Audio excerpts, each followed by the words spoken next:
Brazil isn't a comedy about bureaucracy. It's a Gnostic grimoire about escaping the prison of material reality. Terry Gilliam made this film in 1985. The studio tried to bury it. They cut a happy ending and refused to release his version. Why? Because Brazil reveals the occult machinery of control, how paperwork functions as binding spells, how surveillance is spiritual imprisonment, and how the only escape is divine madness. Every surreal element in this film, the endless forms, the flying dreams, the friendly torturer, the bug that destroys a life, is based on authentic occult practices and spiritual traditions. If you're here for hidden symbolism in films, subscribe to Occult Cinema and join the Seekers. You're in the right place. Today, we're decoding the 10 occult secrets hidden in Terry Gilliam's masterpiece, Brazil. The bug in the system, chaos magic. The entire plot of Brazil begins with a fly, a literal fly. It falls into a printer during the opening credits. You see it happen. The printer is churning out arrest warrants, and this tiny insect lands on the paper just as it's printing a name. The name is supposed to be Tuttle, Harry Tuttle, a rogue heating engineer wanted by the government. But the fly gets crushed, the ink smears, and the printer spits out Buttle instead. Archibald Buttle, a completely innocent man, a shoe repairman, a father, living in a tiny apartment with his wife and children. It's Christmas Eve. The door explodes inward. Armed soldiers storm in. They drag Buttle out of his home while his family screams. He's hooded, thrown into a van, taken to the Ministry of Information. He dies during interrogation. Heart attack. Wrong place, wrong name, wrong life. All because of a fly. This is chaos magic. The idea that tiny, seemingly insignificant actions can cascade into massive, reality-altering consequences. The butterfly effect made literal. One insect, one smudged letter, one destroyed life. In occult traditions, flies are trickster spirits. Beelzebub, Lord of the Flies, is a demon of chaos and corruption. Flies are associated with decay, with the breakdown of order, with the cracks in the system where entropy seeps through. The fly in Brazil isn't random. It's the trickster spirit revealing the fragility of the entire control structure. The system pretends to be perfect, infallible, divine, but it's not. It's vulnerable. One tiny disruption and the whole thing collapses into absurdity. And here's the thing. The system doesn't care. Buttle is dead, his family is traumatized, but the bureaucracy just keeps running. Forms keep printing, arrests keep happening, the machine doesn't stop. Sam Lowry, our protagonist, works in information retrieval. His job is processing deletions. That's the euphemism. What he's really doing is authorizing executions, signing off on deaths. He sits at a desk surrounded by pneumatic tubes and CRT screens, and he stamps forms that end lives. When he discovers the Buttle mistake, he tries to fix it. He tries to return the money the government charged Mrs. Buttle for her husband's arrest and execution. But returning money requires forms, and those forms require more forms, and the bureaucracy turns his attempt at justice into another nightmare. The bug in the system isn't just the fly. It's the system itself. The whole thing is a bug, a glitch, a cosmic error pretending to be divine order. And once you see it, you can't unsee it. The Kafkaesque paperwork ritual, binding spells. Let's talk about the forms. Brazil is drowning in paperwork. Forms fly through the air in the opening sequence like a blizzard. Pneumatic tubes shoot documents from desk to desk. Typewriters clatter endlessly. Stamps slam down on paper with the weight of judgment. And the most important form in the entire film, Form 27B/6. It's a simple authorization form. Nothing special, except that without it, nothing can happen. Repairs can't be made, arrests can't be processed, lives can't continue. Harry Tuttle, the rogue heating engineer played by Robert De Niro, explains it perfectly. He fixes things without authorization, without forms, without 27B/6. And that makes him a terrorist. Not because he's violent, not because he's destructive, but because he bypasses the ritual. The forms aren't about efficiency, they're about control. They're binding spells that trap your will, your time, your energy in an endless loop of meaningless repetition. This is Gnostic theology made visible. In Gnosticism, the material world is a prison created by the demiurge, a false god who pretends to be the true god. The demiurge creates laws, rules, structures that seem divine but are actually traps. They keep souls bound to the material realm, unable to escape to the pleroma, the true divine realm. The bureaucracy in Brazil is the demiurge. The forms are the chains, and everyone who participates, everyone who stamps and files and processes, is a priest of the false god, performing rituals that sustain the prison. Sam starts the film as one of these priests. He sits at his desk. He stamps his forms. He processes his deletions. He's numb, efficient. dead inside. But then he sees Jill, the woman from his dreams, and something breaks. He starts bending the rules, forging signatures, bypassing the ritual, and the moment he does, the system turns on him. Because the system can't tolerate deviation. The ritual must be followed, the forms must be filed, the spell must be maintained, or the whole thing falls apart. Sam's alchemical dream flight, volatile ascension. Sam Lowry dreams of flying.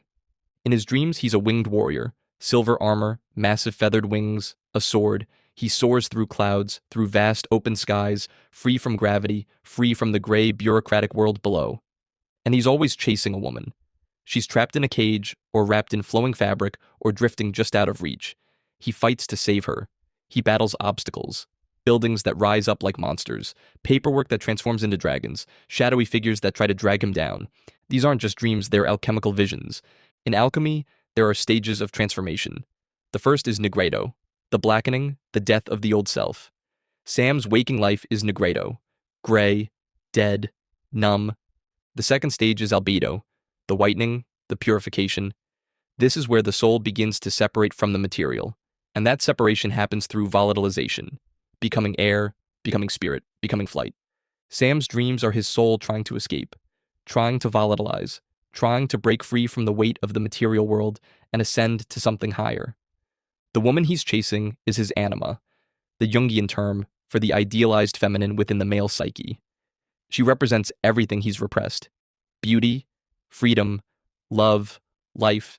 She's the part of himself he's buried under years of bureaucratic numbness. And the more he dreams, the more his waking life starts to mirror the dreams. He becomes bolder, more reckless. He starts breaking rules, forging documents, defying authority. His dream heroism bleeds into reality. This is the Hermetic principle. As above, so below. What happens in the spiritual realm affects the material realm. The dreams aren't separate from his life. They're driving his life. But here's the tragedy. The dreams become more desperate as the film progresses. The obstacles get bigger. The woman gets farther away. And in the final dream, the one that plays while Sam is being tortured, he finally reaches her. They escape together into a beautiful countryside, free and happy. Except it's not real. It's a permanent fantasy. Sam has escaped into madness.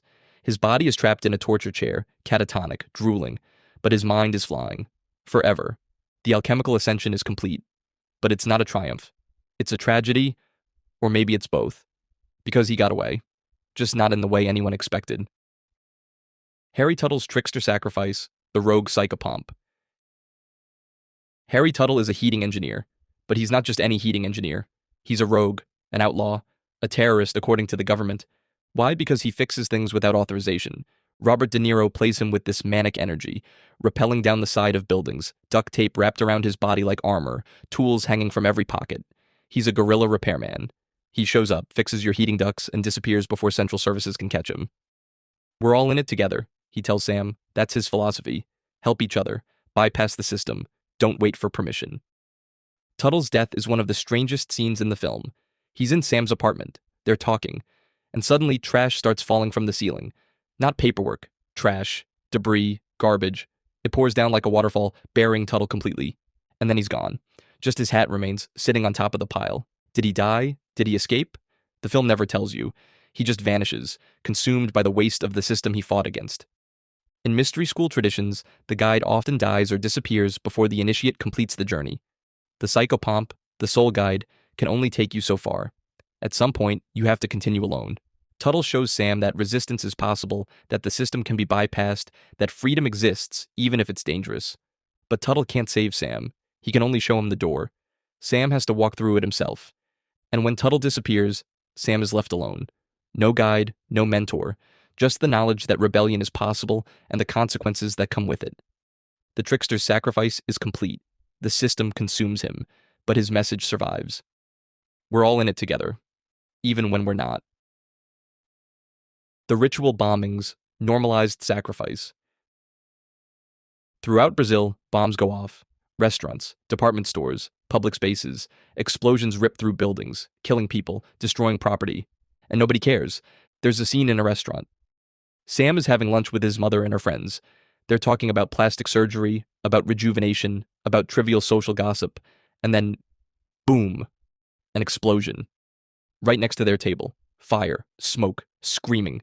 The staff immediately puts up a partition to block the view of the carnage. A string quartet starts playing to cover the sounds of the dying, and Sam's mother and her friends just keep eating, keep talking, as if nothing happened. Within minutes, cleanup crews in hazmat suits arrive. They bag the bodies, they hose down the blood, they remove the partition, and the restaurant continues operating. This is ritual sacrifice made mundane. In ancient cultures, sacrifice was sacred. You killed the animal, you offered it to the gods, you acknowledged the weight of taking life. There was meaning, purpose, reverence. In Brazil, sacrifice has been industrialized, normalized, stripped of meaning. People die constantly, in bombings, in interrogations, in bureaucratic errors, and it's just background noise. The cost of doing business. The government blames terrorists. Everywhere you look, there are screens showing propaganda. Suspicion breeds confidence. Trust the system. Report unusual behavior. But here's the thing. You never see the terrorists. You never see who's planning the bombs. The film never confirms they even exist. Which raises the question, who's really doing the bombing? In occult terms, this is the scapegoat mechanism.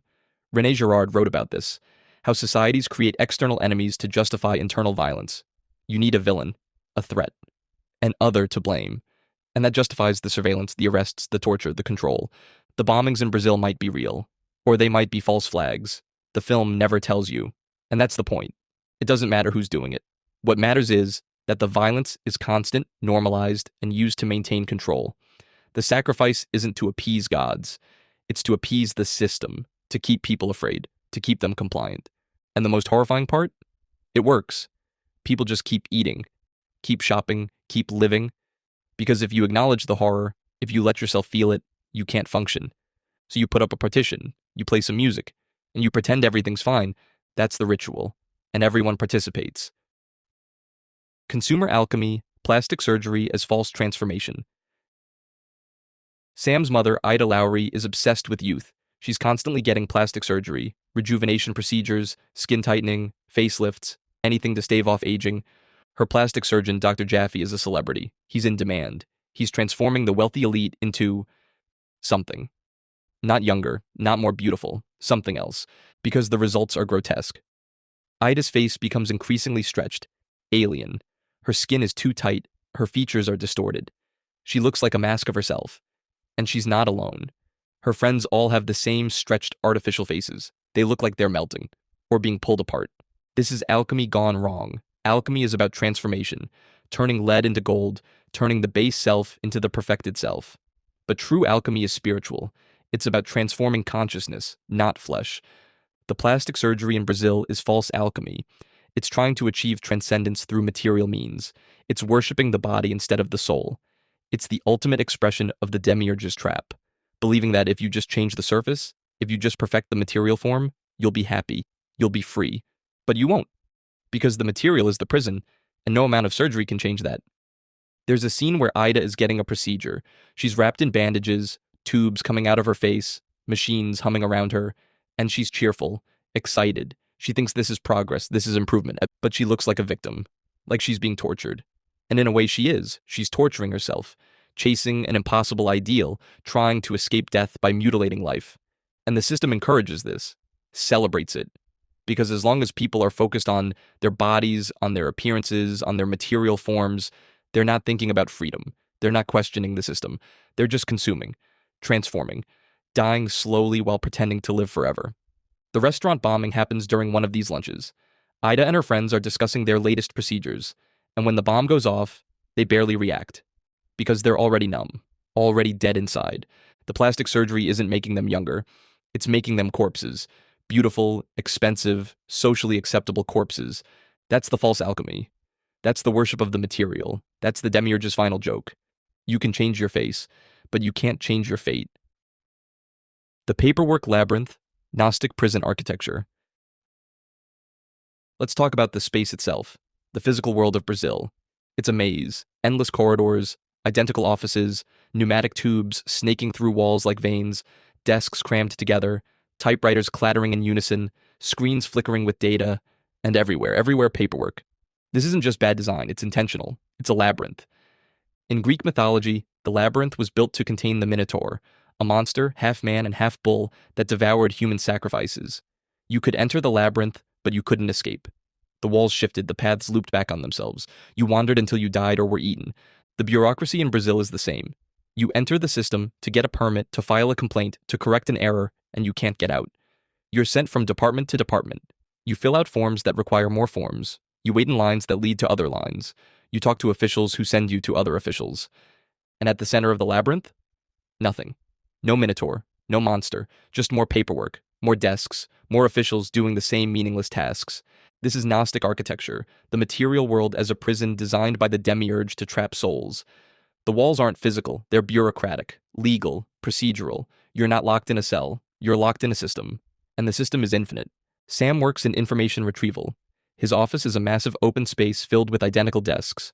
Hundreds of workers doing the same job, processing deletions, authorizing deaths, and above them, literally above them, is information adjustment, a higher floor where the elite work in private offices with windows. The architecture is hierarchical. The higher you go, the more space you have, the more freedom. But even at the top, you're still in the building, still in the system, still trapped. And the pneumatic tubes, those tubes that shoot documents from place to place, they're the nervous system of the labyrinth. Information flowing through the walls. The building is alive, breathing, digesting, and you're inside it. Sam tries to navigate this labyrinth. He forges documents. He sneaks into restricted areas. He climbs through ducts with Tuttle. He's trying to find the exit, the way out. But there is no exit. The labyrinth is the world, and the only escape is to stop playing, to refuse, to go mad, which is exactly what Sam does. The anima and the shadow, Jack and Jill. Sam is caught between two people, Jill Layton and Jack Lint, the woman he loves and the friend who tortures him. Jill is a truck driver, working class, independent, tough. She's been mistaken for a terrorist. Jill Layton instead of Jill Wayland, another bureaucratic error, and now she's on the run. She doesn't trust the system, she doesn't trust Sam, she just wants to survive. But Sam is obsessed with her, because she's the woman from his dreams, the one he's been chasing through the clouds, his anima, his idealized feminine, the part of himself that's still alive, still free, still capable of love. Jill represents everything Sam has repressed. Passion, rebellion, life. She's the opposite of the gray, bureaucratic world he inhabits. She's color in a black and white existence. And then there's Jack. Jack Lint is Sam's childhood friend. They grew up together, they're still close. Jack is friendly, cheerful, he has a wife and a baby, he seems normal, except Jack works in information retrieval, in the torture department. His office looks like a dentist's office. Clean, white, sterile. There's a chair in the center, a torture chair, but it looks medical, professional. And Jack sits there with his baby on his lap, casually chatting with Sam while a prisoner screams in the background. Michael Palin plays Jack, and it's one of the most disturbing performances in cinema, because Jack isn't a sadist. He's not cruel, he's just doing his job. He tortures people the way you'd file paperwork. It's routine, mundane. He doesn't enjoy it, he doesn't hate it, he just does it. This is the shadow, the Jungian term for the dark side of the psyche, the part of yourself you don't want to acknowledge. Jack is what Sam could become, what Sam already is in a way. They both work for the same system, they both process deletions. The only difference is that Jack is honest about what that means. Sam is caught between these two forces, Jill, pulling him toward life and freedom, Jack, pulling him toward death and complicity, and in the end Jack wins. Sort of. Because Jack is the one who tortures Sam. Jack is the one who straps him into the chair, who applies the electrodes, who tries to break him, and he does it with that same friendly, casual demeanor. Come on, Sam, just sign the confession. Make this easier on both of us. But here's the twist. Sam escapes. Not physically, mentally. He retreats into his dream, into the fantasy where he and Jill are free, running through the countryside, laughing, and Jack realizes he's lost. He's got away from us, Jack, another official says. Sam's body is trapped, broken, catatonic, but his mind is free. He's integrated the anima. He's rejected the shadow. He's chosen madness over complicity. And in a world this insane, that might be the only sane choice. Retrofuturism, temporal displacement as occult disorientation. Brazil doesn't take place in the future, or the past, or the present. It takes place in a time that doesn't exist. The aesthetic is 1940s. Men wear fedoras and suits. Women wear dresses with shoulder pads. The architecture is Art Deco mixed with brutalist concrete. The music, Aquarela do Brasil, a 1939 samba song, plays constantly in elevators, in restaurants, in torture chambers. But the technology is futuristic. or at least it's supposed to be. There are computers, CRT screens, pneumatic tubes, surveillance cameras, plastic surgery that looks like science fiction, except it's all broken, glitchy, held together with duct tape. The future has already decayed. This is retrofuturism, a deliberate anachronism, and it's not just a stylistic choice, it's disorientation. Philip K. Dick wrote about fake time, the idea that we're not living in the present, but in a constructed simulation of a past that never existed. The world feels wrong because it is wrong. The timeline has been tampered with. Brazil does this visually. You can't place the film in a specific era. It's the 1940s, but it's also the 1980s. But it's also some dystopian future. Time has collapsed. Or maybe it was never real to begin with. This creates unease. Cognitive dissonance. You're watching something familiar, but it's off. Wrong. Uncanny. And that's the point. The Demiurge's prison isn't just spatial. It's temporal. You're not just trapped in a place. You're trapped in a time that doesn't move forward. A loop. A cycle. The same bureaucratic nightmare repeating forever. The production designer, Norman Garwood, built this world with incredible detail. Pneumatic tubes everywhere, like the building is breathing. CRT screens showing endless data. Typewriters that look like they're from the 1940s but function like computers. Ducts and pipes and wires tangled together like intestines. It's a world that's alive but dying. Advanced but primitive. Futuristic but nostalgic. And the Brazil song, that cheerful sunny samba about a tropical paradise, plays over scenes of torture, surveillance, and death. The music promises escape to a beautiful place, but the place doesn't exist. It's just another lie, another layer of the prison. Terry Gilliam, coming from Monty Python, understood absurdity. He understood that the best way to reveal horror is to make it ridiculous, to make it funny and terrifying at the same time. The retrofuturism does that. It makes you laugh at the duct tape and the broken technology, and then it makes you realize, this is us. This is now. This is the world we're building, just with better graphics. Gnostic Salvation through Madness, The Great Refusal. The film ends with Sam in a torture chair. Jack is there, his old friend, trying to get him to sign a confession, admit to terrorism, admit to helping Tuttle. Just sign the paper, Sam. Make this easy. But Sam won't. He can't. Because signing means accepting the system, accepting the lie, accepting that the Demiurge is God. And then in the middle of the torture, Sam starts to smile. Not a grimace, not a rictus of pain, a genuine smile, peaceful, serene, because he's not there anymore. He's escaped, into his dream, into the fantasy. In his mind, Tuttle and the resistance burst through the wall. They rescue him. They blow up the ministry, and Sam and Jill escape together, running through a beautiful countryside, free at last. The camera pulls back. We see Sam's face, still smiling, but his eyes are empty. He's catatonic, drooling, gone.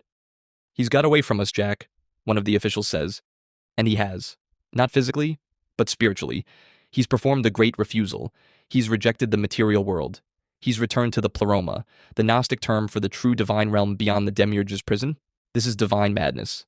Not the madness they diagnose and medicate. Not the madness they use to justify locking people away. But the madness that refuses to be sane in an insane world. In Gnostic texts, the awakened soul recognizes that the material world is a trap, and the only escape is gnosis, direct knowledge of the divine, not through the Demiurge's laws, not through the system's rituals, but through inner revelation. Sam achieves gnosis. He sees the truth. The system is a lie. The world is a prison, and the only way out is to stop participating, to withdraw, to refuse. His body is trapped, broken, but his mind is free. And in the Gnostic worldview, the mind is all that matters. The body is just meat, just matter, just another tool of the Demiurge. Sam's smile is the smile of the enlightened, the liberated, the one who got away. Is it a tragedy? Yes. He's destroyed, lobotomized by his own refusal. Is it a triumph? Also yes, because he didn't break, he didn't sign, he didn't submit, he chose freedom, even if freedom looks like madness. Brazil isn't entertainment. It's a warning, a map, a Gnostic text disguised as a dystopian comedy. Terry Gilliam encoded the machinery of control into every frame, the paperwork rituals that bind your will, the dream flights that show you what freedom looks like, the friendly torturers who normalize violence, the plastic surgery that worships the material, the bugs in the system that reveal its fragility, the bombings that keep you afraid, the labyrinth that has no exit, and the final secret, the only escape, is madness. Not the madness they diagnose and medicate, the divine madness that refuses to participate, The Great Refusal, the return to the pleroma. Sam Lowry got away from them, not by fighting, not by winning, by refusing to be sane in an insane world. And here's the thing, this isn't 1985 anymore. It's now.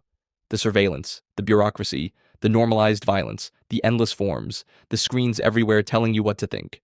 The system that punishes deviation and rewards compliance. Brazil isn't science fiction, it's documentary. The question is, are you Sam or are you Jack?